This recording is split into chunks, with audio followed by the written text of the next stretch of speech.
Nah, teman-teman, di sini saya akan menjelaskan tentang sejarah dari kelereng. Kelereng adalah sebuah permainan dengan benda bulat, kecil, dan terbuat dari kaca atau marmer yang bisa Anda sentil untuk diarahkan ke benda yang sama milik lawan. Nah, permainan ini banyak sekali sebutan di berbagai daerah, contohnya buat masyarakat Betawi namanya gundu, buat anak-anak Sunda namanya kaleci, orang Jawa menyebutnya neker, di Palembang disebut ekar, di Banjar kleker, dan orang Belanda menyebutnya knikker. Sedangkan anak-anak Inggris menyebutnya dengan marbles. Kalau di Perancis namanya billet. Permainan ini mulai populer di Eropa, Amerika, dan tentunya Asia di abad ke-16 sampai 19. Tapi, tahukah kalian dari mana permainan ini awalnya berasal? Ternyata dari berbagai penelusuran sejarah, permainan ini awalnya berasal dari peradaban Mesir kuno sejak tahun 3000 sebelum Masehi.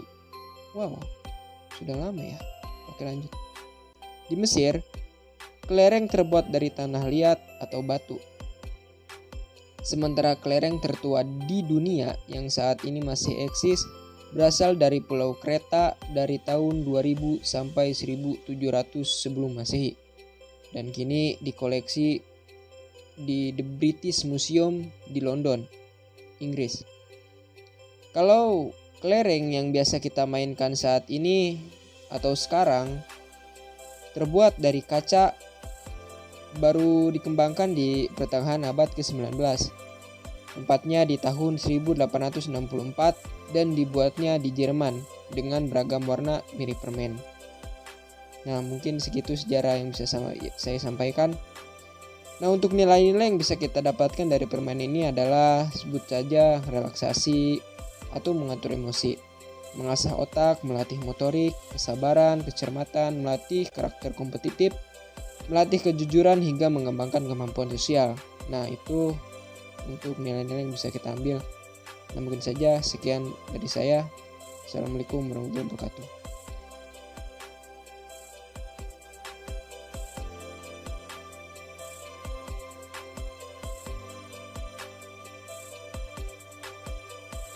Nah, teman-teman, untuk cara bermain kelereng adalah pertama-tama kita harus bermain sedikitnya 3 orang atau lebih. Nah, lebih itu lebih bagus lagi supaya lebih seru ya. Kemudian kita menyiapkan 5 kelereng dan 1 gundu. Nah, gundu ini untuk menyerang nanti. Kemudian kita membuat sebuah lingkaran kecil di tanah. Kemudian kita semua memasukkan 5 kelereng tadi ke dalam lingkaran. Kemudian kita membuat garis sejauh 3 meter atau lebih dari lingkaran itu. Kemudian kita berdiri di belakang sebuah garis itu. Kemudian secara bergantian melempar sebutir kelereng ke arah lingkaran.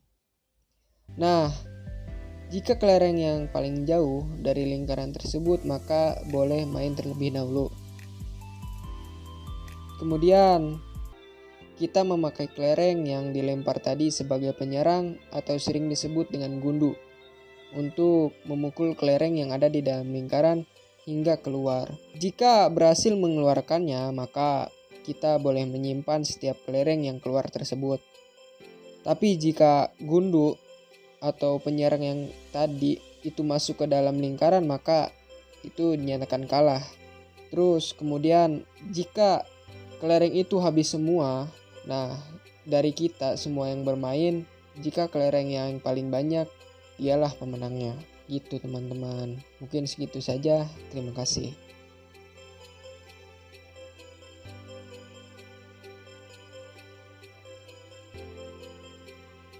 Filosofi kelereng.